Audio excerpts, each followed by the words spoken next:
Vice Chair Zimmerman? Here. Commissioner Leparn? Here. Commissioner Lewis? Present. Commissioner O'Neill? Commissioner Reisinger? Commissioner Wilson? Present. Chair Gish?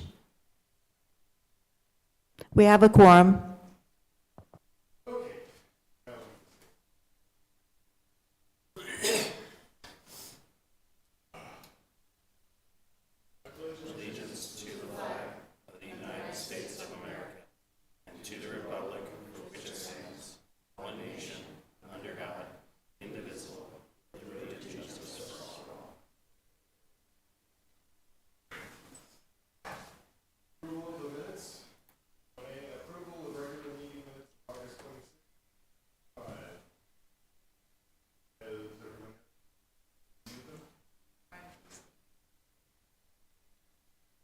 Has everyone had a chance to review the minutes? Is there a motion to approve? I'll make a motion to approve. Is there a second? Second. All right, motion made and seconded. All those in favor say aye. Aye. Aye. Aye. All opposed? Motion passes. 1B, approval of special meeting minutes of September 17th. Has everyone had a chance to review them? May I have a motion to approve? I'll make a motion to approve. Is there a second?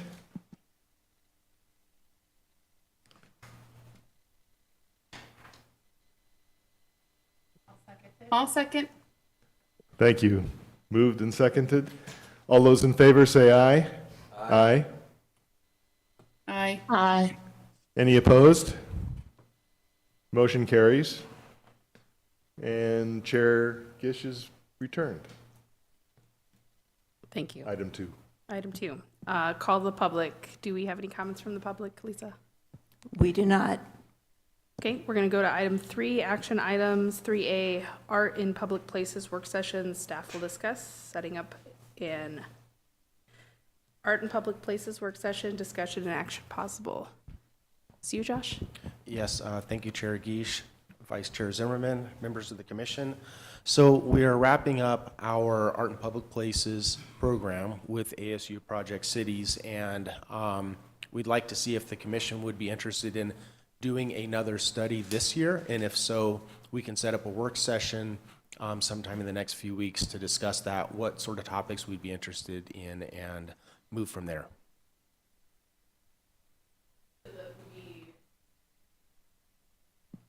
So that would be a session for art in public places or for the ASU study? Oh, I'm sorry, yes, this would be for the Art in Public Places, you're right, Okay. correct. Like exploring that? Exploring the document that they give us, and I've reviewed, I think Brian reviewed the first draft. There were 3 different components.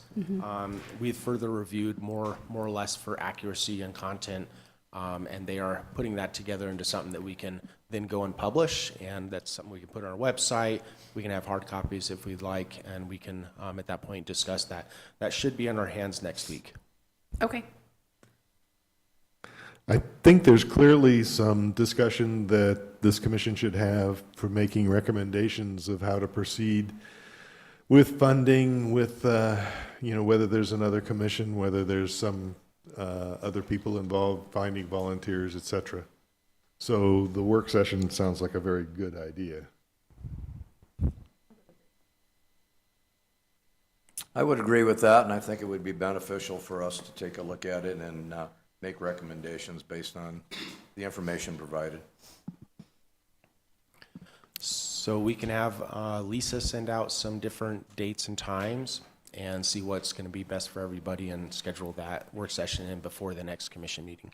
Okay, that sounds good. Lisa, do you need a actual motion or anything on this, or just direction is good? Motion's always good, and I need Josh to speak.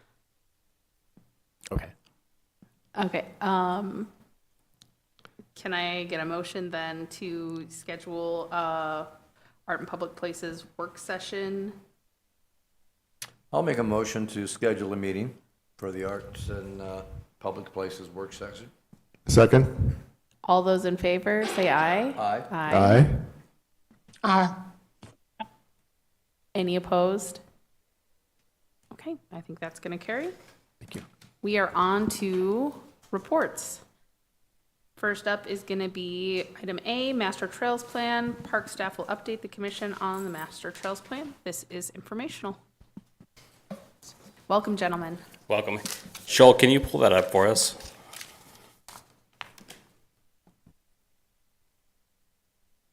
Welcome, Commission. My name is Matt Golder. I'm the Assistant Superintendent for Parks.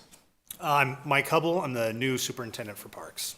I'm about 2 months in, so bear with me, please. Nice to meet you.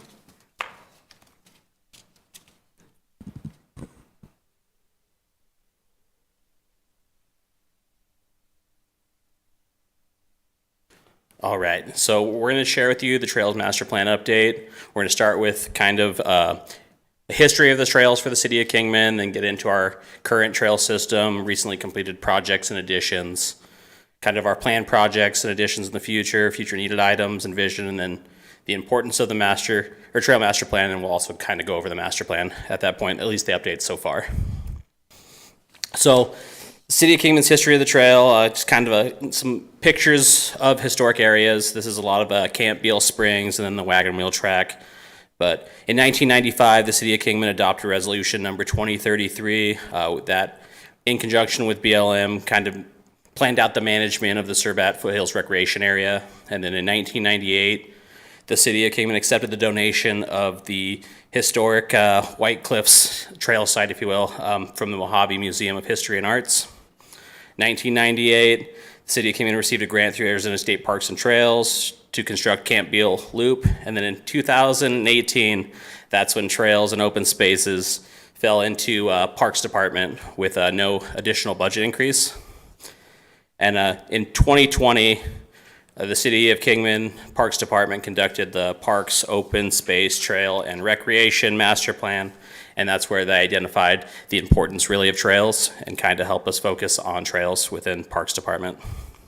So our current trail systems, kind of pictured left to right, we have White Cliffs Trail System, the Surbat Foothills Recreation Trail System, and then Wallapai Mountain. And then just on this slide as well, kind of breaks down the trail systems the City of Kingman kind of manages, the Surbat Foothills Recreation Area that BLM does, and then Mojave County Parks. So recently completed projects and additions. We'll kind of go through White Cliffs Trail System first. Here's just some pictures. So White Cliffs is something we're really proud of. It kind of links downtown Kingman to uptown Kingman. There's a lot of very cool trails through there and a lot of really cool, I don't know, scenic areas that you wouldn't know they're right here in our backyard, right? So White Cliffs Trail System, Wagon Wheels Trailhead, we've done a lot of work. There was originally a bridge built by the not the American Eagles, the Eagles Scouts. Back in the day, that bridge was kind of dilapidated, started falling apart, so we replaced that with a concrete bridge with culverts and flagstone. Did a whole red dirt area, added a whole bunch of trail amenities like drinking fountains, information kiosks kind of highlighting their project and other information. And a lot of that information was taken from the Mojave Museum of History and Arts, worked in conjunction with them to get that information. Maybe? Sorry, I didn't. All right, cool. So for the White Cliffs Trail System, we started working with Arizona State Parks and Trails. We had 3 phases essentially, 2 major phases and then just a single trail connection. But in phase 1, we added 1.5 miles of trail through a non-motorized trail grant through the Arizona State Parks and Trails. A lot of that work was done through the American Conservation Experience, but the design was made by the Colorado River Area Trail Alliance. And then phase 2 added significantly more trail, 5.3, and really made the first connection from downtown Kingman to uptown Kingman at the Surbat Cliffs Golf Course. That project was significantly bigger, much bigger grant, but also a non-motorized grant, and only was really possible because of a donation of a 5-acre parcel through the John Lincoln Felter Trust. And then the last one was the downtown connector for that. Different kind of grant. It was the American Rescue Plan grant, so no match was needed on that one. Roughly a mile trail that goes from the top of 4th Street up into the existing White Cliffs Trail system. That one also had a crucial donation. So a property owner had some property along an easement. They gave us a partial parcel of that to make that possible. Other additions that we've kind of handled in-house, expansion of the trailheads at White Cliffs, wagon wheels, South Trailhead downtown right here behind 4th Street. If you haven't seen it, terrific overviews of downtown Kingman, especially at night, like right with dusk is hitting. Probably the best views in town, in my opinion. Not biased. Trail signs and installations with gabion baskets, the rock baskets with wire. Definitely something better than just a pole in the ground. Just adds a little bit more to it. Benches throughout the trail system. Other trailhead amenities. We have 2 trailheads in the White Cliff Trail system that have drinking fountains and bottle fillers. So pretty neat amenities for trails in the desert. And then we added some trails in-house too. Chuck Wallace Loop at the White Cliff Trail system, 4th Street Connector, Tough Break, and the Happy Place. Just kind of some pictures of our trailheads at White Cliffs Trail System. So we have the Wagon Wheels Trailhead, the downtown or the South Trailhead, and then uptown, which is at the golf course, the North Trailhead. Moving into Camp Beal Loop, projects and additions. So just similar to White Cliffs, we did a lot of the signage with gabion baskets, and we did benches throughout. Picnic areas in a couple of different places, strategically replaced culverts and bridges that washed out areas. We also had American Conservation Experience come in and do some work there too. They split that 3.26 mile Camp Beal Loop trail into essentially 2 with a divider trail, so 2 2-mile trails, which definitely made it a little easier, not as big of a commitment, right? Instead of hiking 3.2 miles, you could choose to only do 2. And then also a lower loop they added in as part of that project. This last winter, we had another in-house project, a phase 1, like a renovation or revision of the Camp Beal Loop system. They kind of rerouted the bottom lower loop area, kind of made it more sustainable, more user-friendly, and then added a whole bunch of beginner trails in, as well as a pretty cool feature off the wall.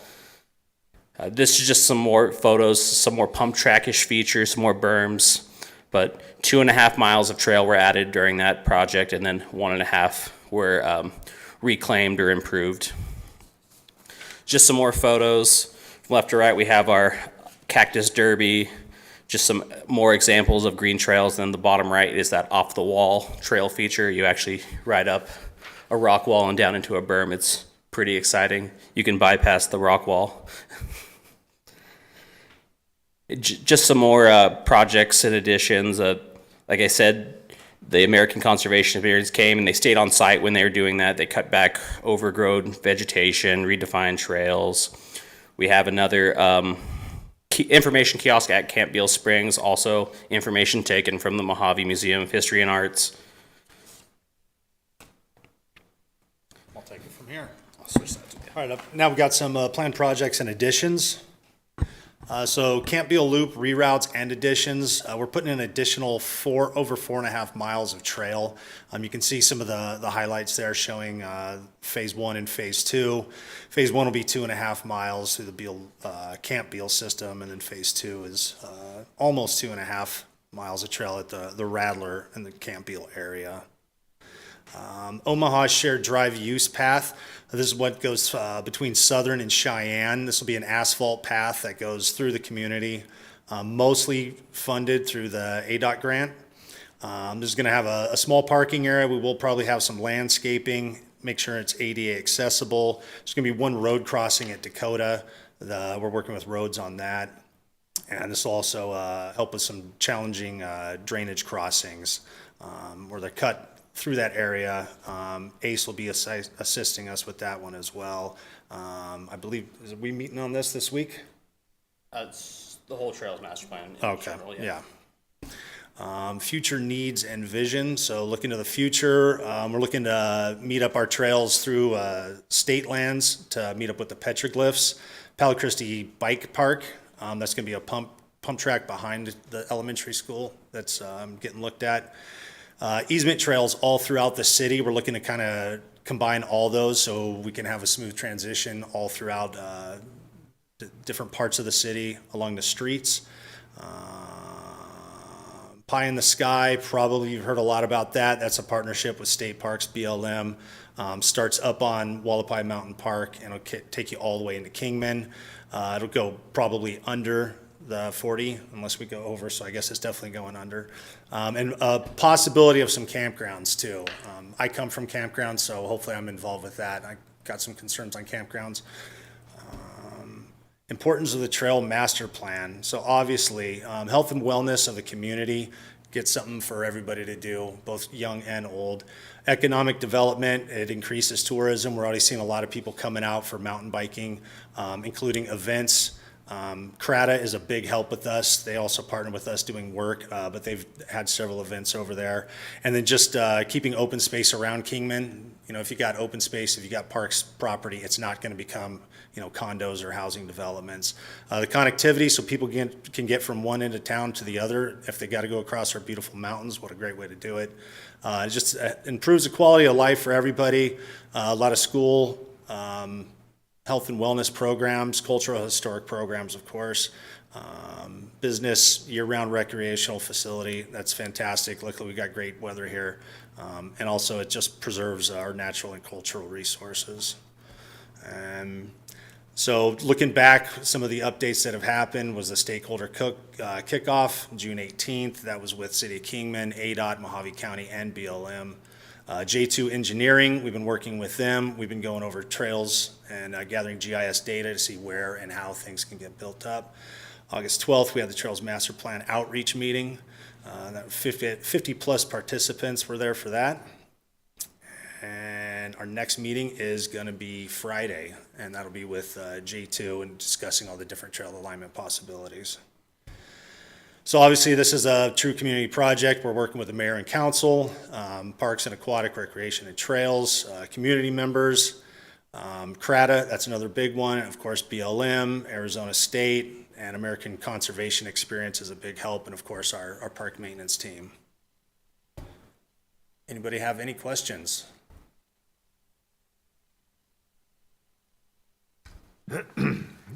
Feedback from tour groups that have been taken up to the South Trailhead entrance. They look out and say the views are stunning, so they totally agree with you. It's something that a lot of these even international tour groups have taken back and said, wow, what kind of a great trail experience it's been. So congratulations. Appreciate that. Thank yeah. you. It's great for the community. Definitely my favorite views.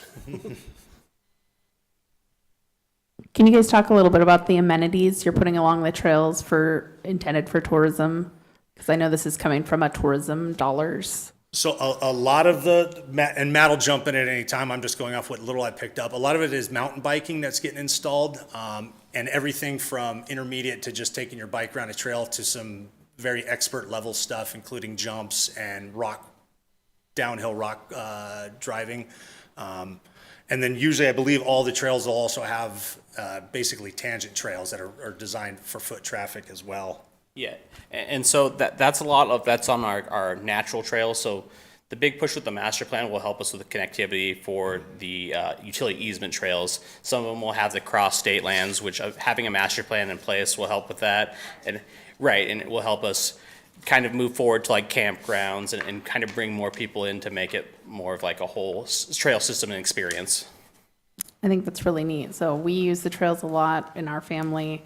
I've been up to the Off the Wall Trail, which is pretty funny to watch kids do. So Yes. No, it's definitely some really neat amenities for our community. And I guess I would encourage the general public that if they haven't been out on some of the trails around Kingman, you're missing the best parts of Kingman. definitely, I agree. And actually working close with Josh Noble in engineering. We have some trail brochures. They're at the Powerhouse. They're at the Parks and Recreation office. They're here at the city complex. They kind of outline the trail systems, at least for the Surbat Foothills Recreation Area and White Cliffs, and kind of give you some direction towards it. So I recommend checking those out. Awesome, thanks, good plug. Yeah. Now, one other thing is that Crata had a mountain bike race going prior to COVID. It had been growing year over year. COVID pretty well killed it. This is something that brings in not only the bikers, but with every biker that comes in, there's like 3 other people who are standing around and looking for something to do. When the last Rattler was running, starting from the Arch, of course, all those people were available to walk right downtown and enjoy the amenities. Is there any opportunity to, again, collaborate with Crata to see about getting that race back going? So we could reach out. As far as I know, we didn't really play a big role in planning any of that. They just kind of utilized the trail systems around here. But it's definitely something we'd love to see back. We have the trailhead space at like Camp Beale Loop, for instance. There's plenty of parking to accommodate that kind of event coming back. I know just recently they did something over on the Monolith side, but I'm not exactly sure what it was. Well, Monolith is a pretty big draw, and especially pulling mountain bikers from Southern California. They're not going to go up to Big Bear in the winter, but they can certainly come out here a little bit further. Definitely. Other than the wind, our trails are great year-round, right? And with the more connectivity we get, if we can connect like Camp Beale Loop to White Cliffs, that just adds more to the trail system we already have. Trying to work towards, with the master plan, making Kingman more of a trails destination instead of just like a stop along the way.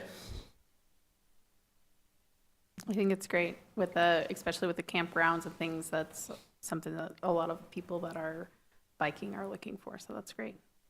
Yeah, and there's some property identified near Camp Beale Loop that the city owns that could be potentially campgrounds there too, Very cool. not just out the utility easement trails. Fair.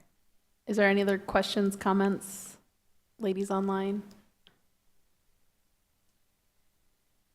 Okay. Thank you, gentlemen. Appreciate Thank you. your time. Appreciate it. Thank you.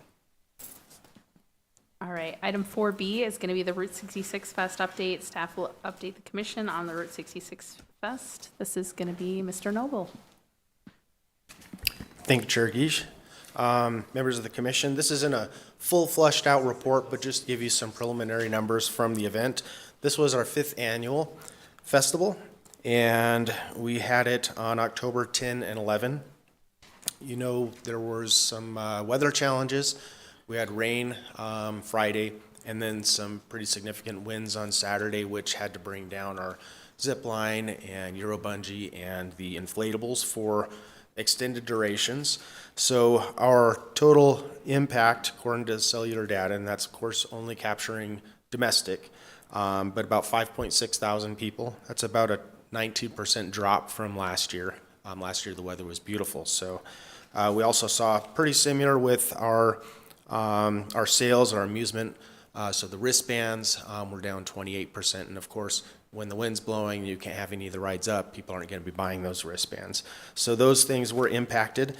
But we brought out some new things this year. We brought an experience called Silent Disco. That's where they've got headsets that people can pick up. They go in, you can tune it between different channels, and then dance to your heart's content at whatever music opportunity you are interested in. It's kind of a new experience. I think the first time we've had one of those in Kingman, so it was a lot of fun. And this year we also had modern classics. So this is more of your later era muscle cars. That was on Friday night, and we had about 40 cars turn out. There were a little over 50 that registered, but with the weather and people not wanting to get their cars out when they've just washed and waxed them, it was impacted a little bit. All the vendor spaces were sold out. We had a little over 80 spaces, a total of 44 vendors, at a waiting list of about 24 or 25. So there was a lot of interest to participate in that. But this event is a big success because the whole city really comes together. Our parks is very heavily involved in this. Public Works Department's involved. We even have risk management, have a team member that comes and helps us with our organizing and, making sure that we're keeping everybody safe. So it was a really good event. Looking forward to next year, October 16 and 17. We're also combining that in with the Mother Road Main Street of America film, which will be debuted at Beale Street Theater on Thursday, October 15th. So we're going to have some extra things going on with that. But with that, I'd be happy to answer any questions.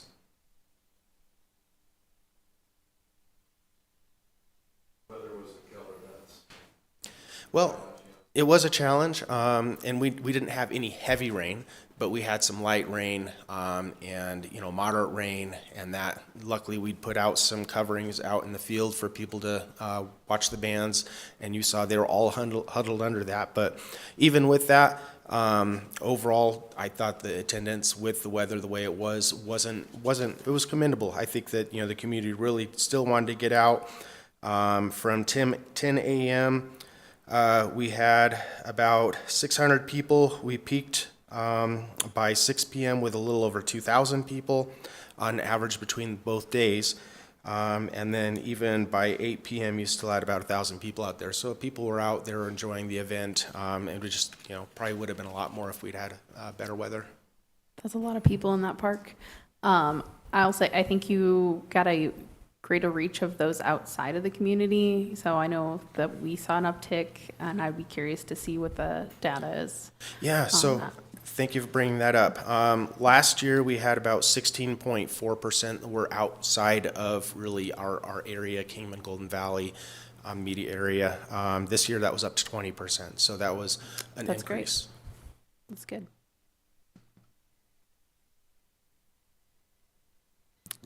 Thank you, Josh. right. Appreciate Thank you. you. I think we're going to move to item C, which is the Lamanco expansion at the industrial park. Ms. Curtis, this is going to be you. Staff will update the commission on Lamanco's expansion at the industrial park. Good afternoon, Chair Gish, Commissioners. Appreciate the opportunity to be here. Lamanco has been in business since 1946, and they've been in our industrial park since 1983. They are the longest standing business that is still in the industrial park. They produce and manufacture attic and roof ventilation systems, and they are in the process of doing a 68,000 square foot expansion. This is the first of 3 expansions that they are planning on doing. This one is not going to provide additional jobs at this point. It's going to be mostly set aside for expanding their storage area and capacity so that they can ramp up their production a little bit more. And then they will be eventually, at the end of this expansion, adding an additional product line. So they're really excited about that. We had 4 of our own electeds out there for the event, and it turned out to be a wonderful success. It was a windy day, but we had a lot of staff out there and the support, and they were just super excited about having us be there, and that everybody came together as a community to support them. So any questions about that? That's awesome. Every day is a windy day in Kingman. Right. Do you know when they're expected to complete their expansion? I do believe that they expect to complete that by the end of 2026. Okay, awesome. Other questions, comments?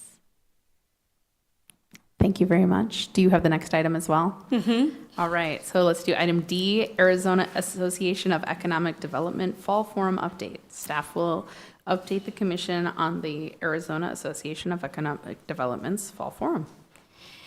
Yes, last week was the Fall Forum. It was a wonderful event. I was very privileged to be able to attend this. There was so many different sessions that each one of them brought a little bit different discussion and information to the table, along with the fact that once we were there, we make a lot of connections with other communities, their ideas, some other professionals. I had the opportunity to meet with BNSF, also had the opportunity to catch up a little bit on our Winslow connection to the I-40 Trade Port Corridor and get some updates on that.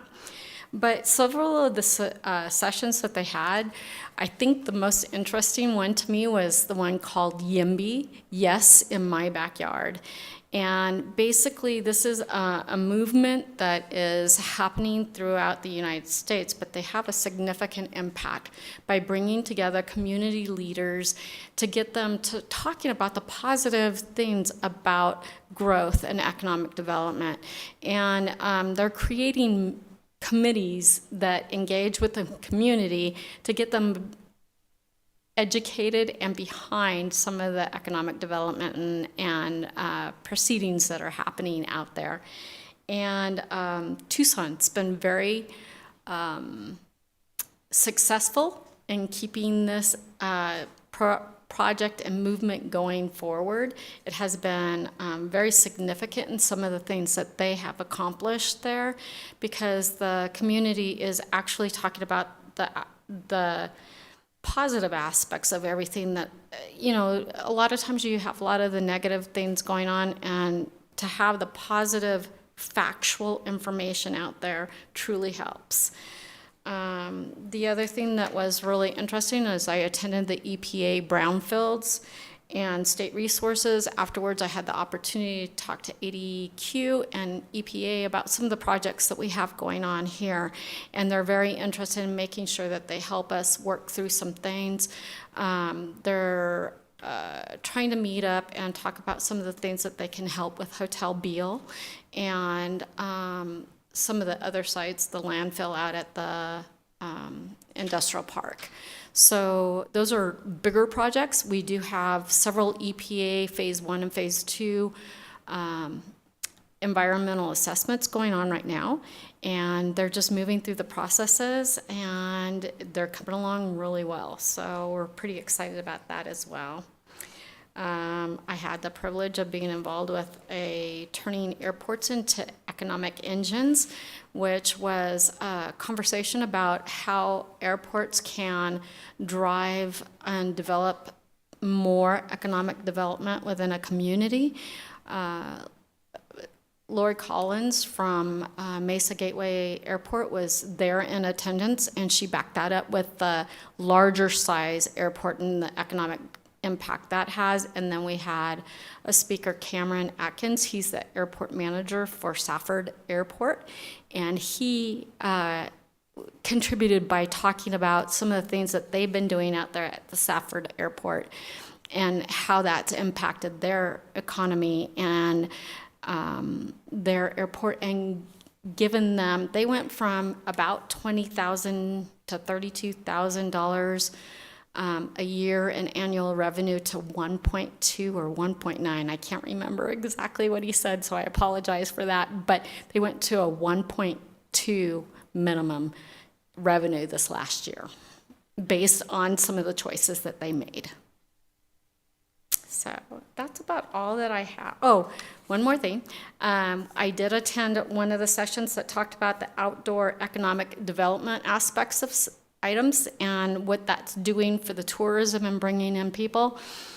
It was such a pleasure to be sitting there knowing that our team here in Kingman has nailed this and is progressing in these areas. And we have a solid program that is very competitive, if not better, than those teams that were there. And that was Prescott Valley, Chino Valley, and Camp Verde. And it was exciting to know that those are such beautiful areas. This is a gorgeous area as well. And we are standing side by side with them and excelling in those areas for our economic draw and quality of life. Any questions?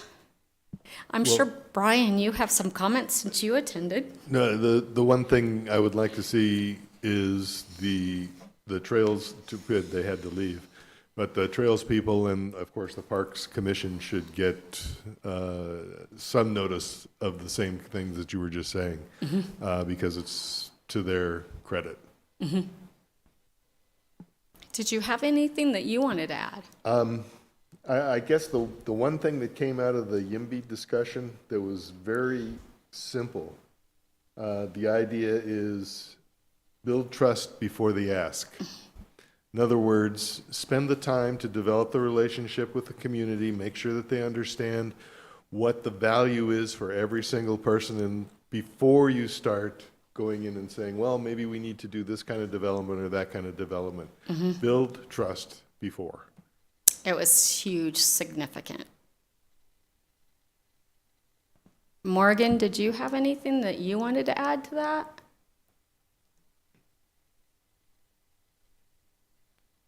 I just wanted to add real quick that it was a really wonderful event to attend, especially getting to meet and talk with a lot of the other economic development people from the rural communities, and getting to speak with them and with other organizations across the state. It just made a great deal of information for me.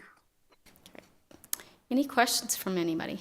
Yeah, I've got a question and a comment. So, did you have an opportunity to get in depth to find out how Safford Airport increased their revenues so significantly from the $30,000 to $1.2 million? What did they do to do that? They That's took over huge. their FBO, and that was the first thing that they did.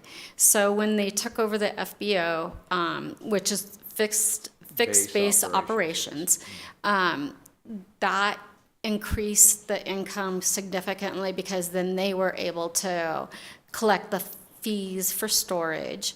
They were able to collect the fees for landing, fuel. Fuel was the biggest Big component. Right, good. And back to the backyard event or seminar. Yes, that in they my had. backyard. Yes, that, I think that's important, and significantly important, I think, in any community, to engage the public, about development. The first thing you hear, especially for some of the old timers that have been around forever, they balk at in development. Their first thing is, oh, we don't need that, or oh, we don't want that, or it's going to increase the traffic flow, and Right. we're going to turn into a big city. I think engaging them through forums and discussions and information is going to be important for our community going forward in our development growth. So we need to look at that and figure out how to do that. Let's make it happen. Yeah, I think especially, they were covering demographics a few weeks ago, last week, went at city council. And so I think the EMB principle is definitely something we should keep in mind and maybe talk about a little more. Anything else? Thank you so much. Perfect.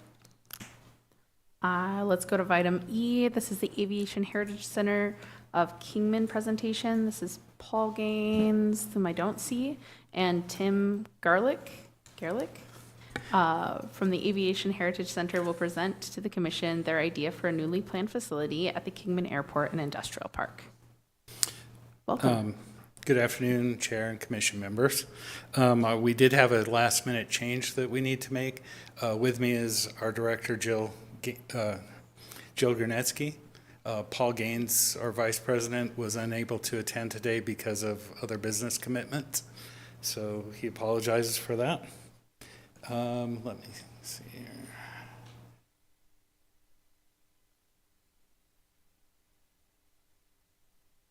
here. Are we, see, we want to go to our slideshow.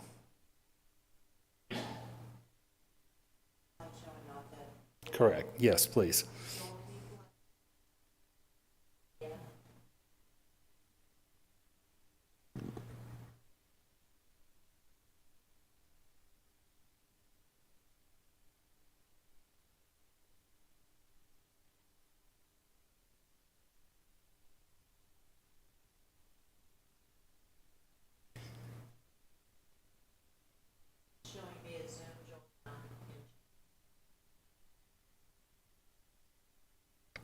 I'll start off.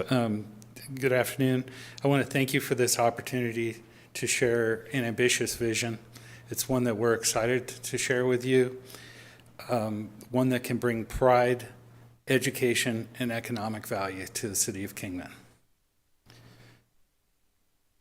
And I was going to say before you, our images from Kingman, but we're trying to get those.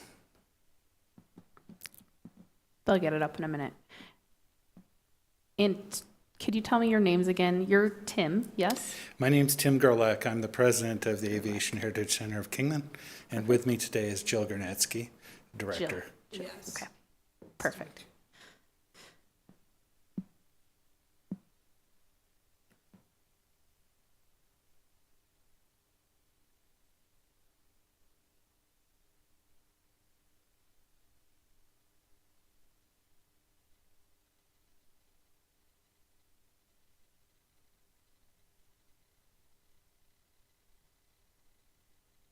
There we go. Further ado.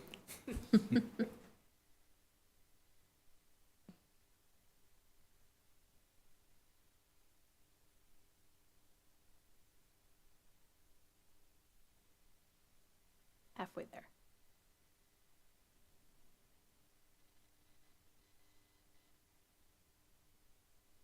I teach an engine class on overhauling engines once a year seminar, and when things like this happen, it's, Okay. yeah.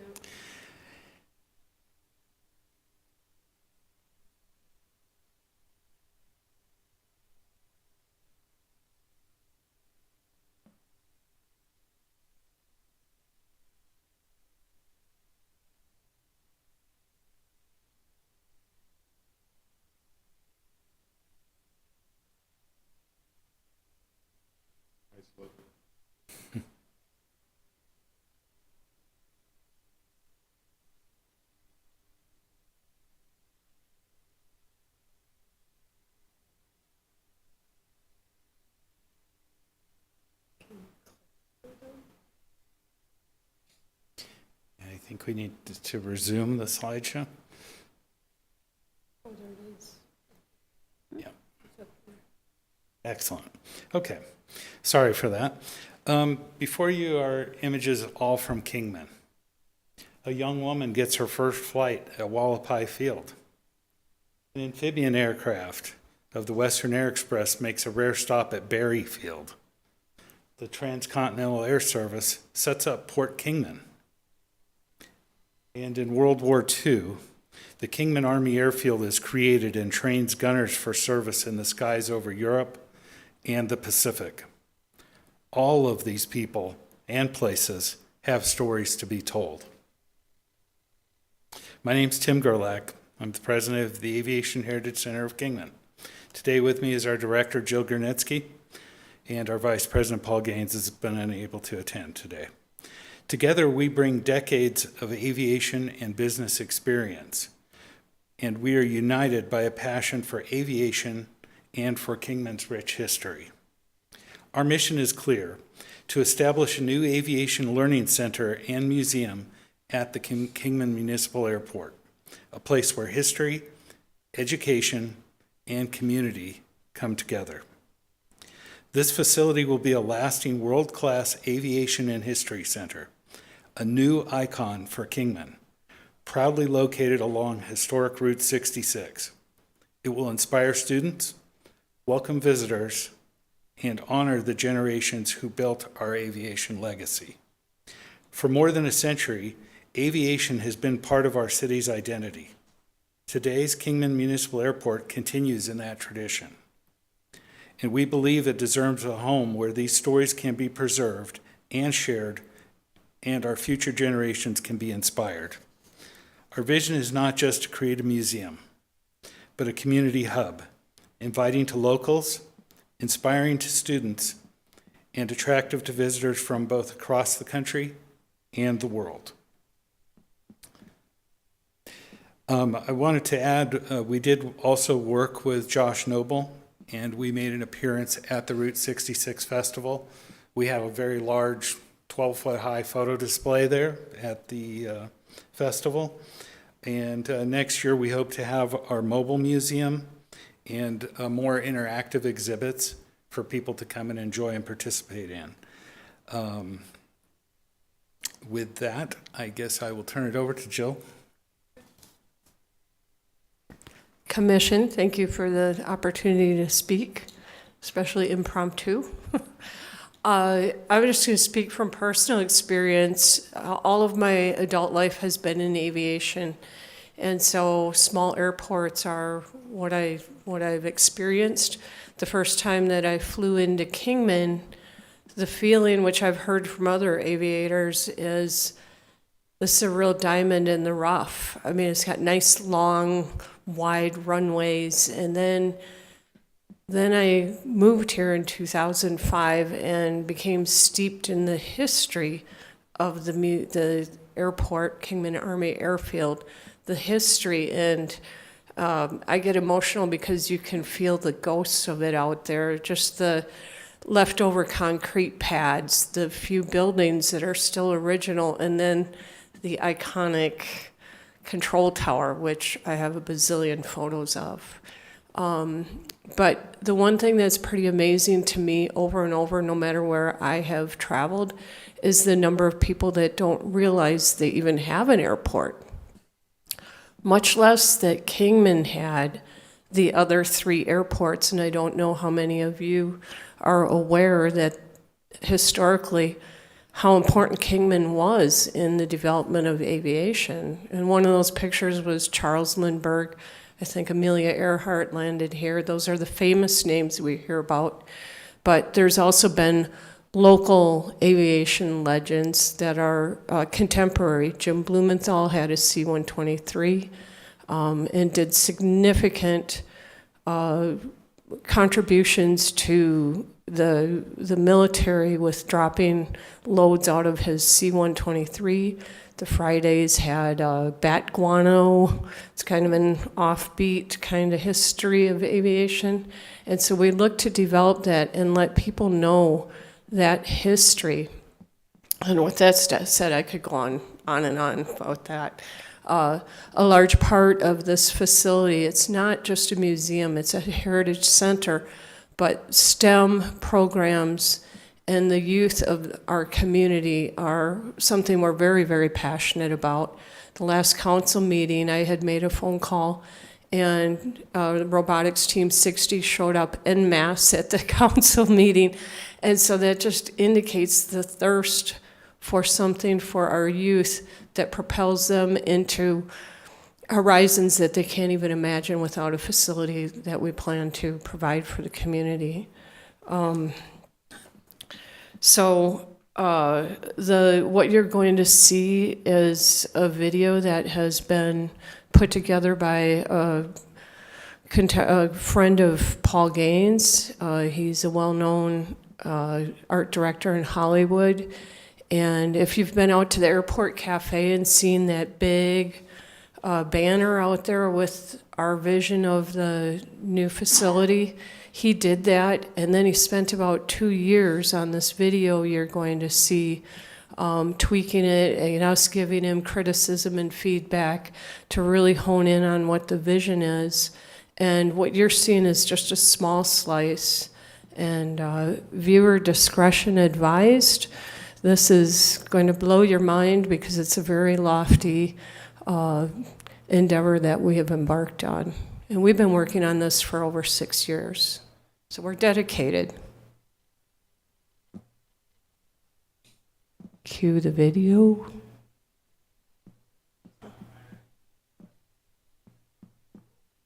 There is some audio to it.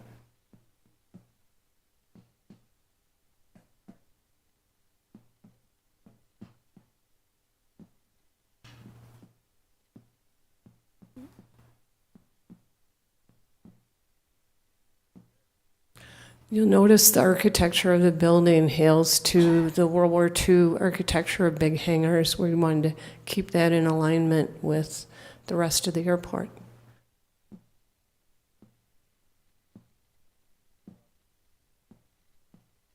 We're seeing it.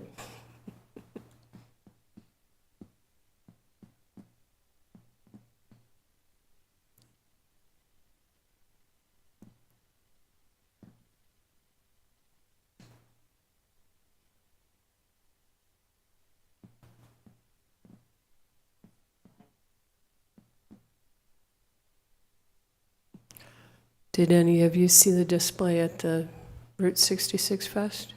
You did. Did you like it? I like airport history, so. Yeah. Where is the facility going to be at? Where what? Where is the facility planned for? Do you guys have a spot already? Next to the control tower at the airport. Okay.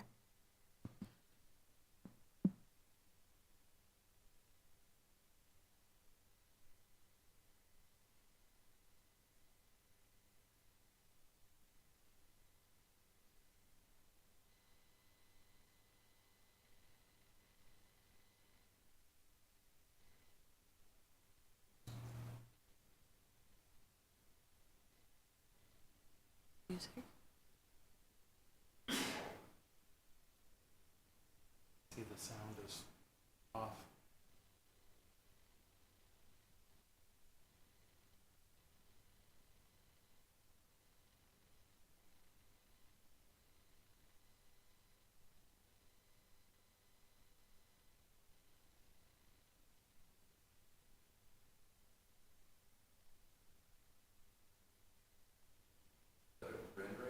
Yes. Yes.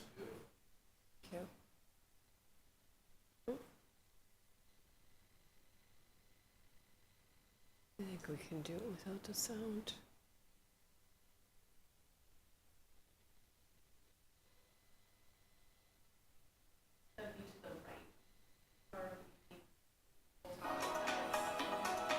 Between the control tower and the Strawberries is way off. Yeah.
You like it?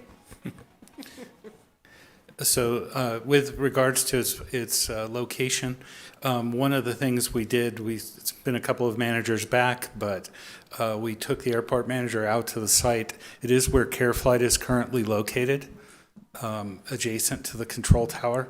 But that was one of the conditions that I set when the idea was first brought to me, was that was the natural place, because I wanted to create a park-like setting at the airport with the control tower and the monuments outside, as well as the airport cafe, which is reachable by both drive-up visitors as well as fly-in visitors.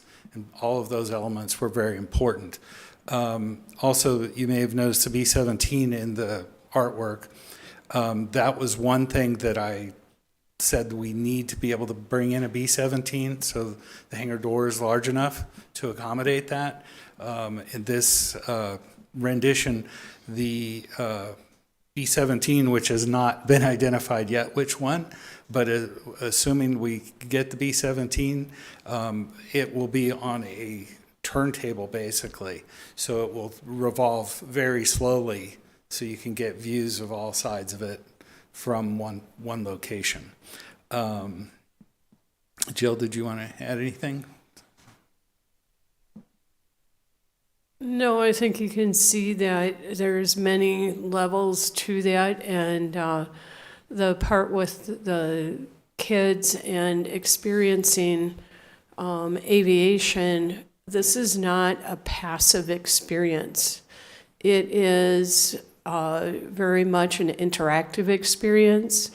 We're keen to involve groups like the robotics team and be able to give them a space to have competitions, because right now they're not having competitions here in Kingman, and we could do that even on a national level, I think. But I think that's the biggest thing, is we're loath to call this a museum because it's not just preservation, which is a big part. Tim has a huge archive of materials he's personally acquired for many years, but it is something that people are going to make a point to come here to visit and experience and come again and again. Yeah, we welcome any questions you may have. I've got a couple questions and comments. I could tell you that the rendering, it shows that it's going to be a beautiful facility. Being a pilot myself, although rusty, haven't flown in half a dozen years, but I've flown into the airport a few times. It looks like it's going to be wonderful. How big is the facility going to be? I believe it's 74,000 square feet when you count the other two floors. The footprint, I think, is roughly 35,000 square feet, and the lot is, I believe, 1.78 acres. And do you have an estimated start time on something like this? Right now, we are in the early stages of fundraising for it, so that's one of the key elements. Also, there's some different studies that need to be completed on the land once we're ready to sign a lease, because it is leasable land because it's on the airport side of the street. In theory, we are hoping to be able to break ground within the next 2 to 3 years, and that's dependent on a number of different factors. So, I was going to ask you, what is the primary funding? Is it all through fundraising and donations, or? Generally, at the moment, that is. We are hoping to find kind of an angel kind of out there to help raise the bulk of the funds, or to assist us in raising the funds. But we have a number of commercial groups that we're going to approach, including Boeing and others, to try to raise the money. But that's kind of where we're at right now. I know it'll change if it's, projected to be 2 or 3 years out, but what is the projected costs based on today's money to develop this? The original estimate that we got through an architect that's a friend of ours, originally it was $6 million for the building. We kind of expect that number to go up, possibly considerably. Right now we're using $6 to $10 million as our estimate, and as we get a little more funding, we can turn these basic designs into an actual architectural plan and start to get some real numbers in front of us. Yeah, being a commercial developer myself, I will tell you that those numbers seem to be way low. to me. Anyway, it's a beautiful facility. I look forward to that.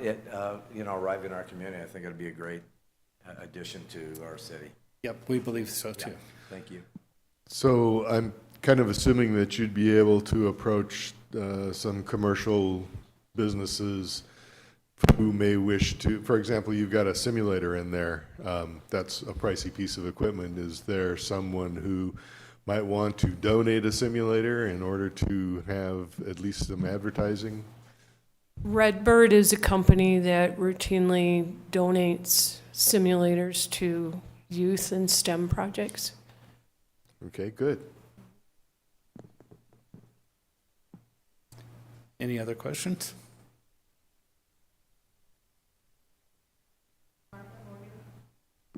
Martha, Morgan, did you guys have any comments or questions? None for me. And none for me either. Thank you very much for coming and presenting this to us. Yes, thank you for Looking forward to allowing us. seeing you come back. We will. Thank you. Thank you very much. We're going to move on to item 5, which is announcements by commission members. Martha, do you want to go first? Any announcements? No announcements today.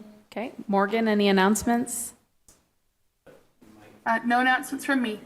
Excellent. Mr. Leparn, we'll go down the way here.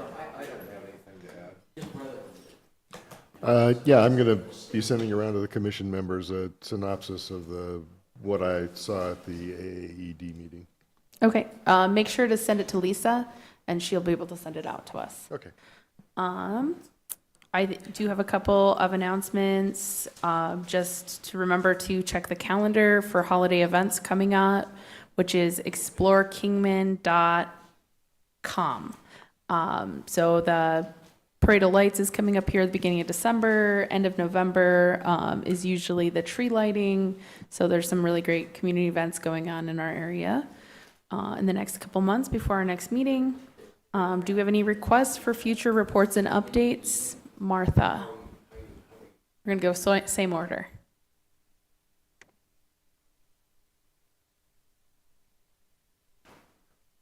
None for me. Okay, Morgan, request for future reports and updates? None from me. Well, actually, this last presentation is very much interests me, and it'd be nice to have these guys back to give us an update. Maybe in 6 months, maybe they can have some Okay. further information on the progress of this. Yeah, I think that'd be this- great. Yeah. Maybe let's schedule them for a future follow-up. Nothing for me. Okay, I think then we are adjourned. Thank you all for your time.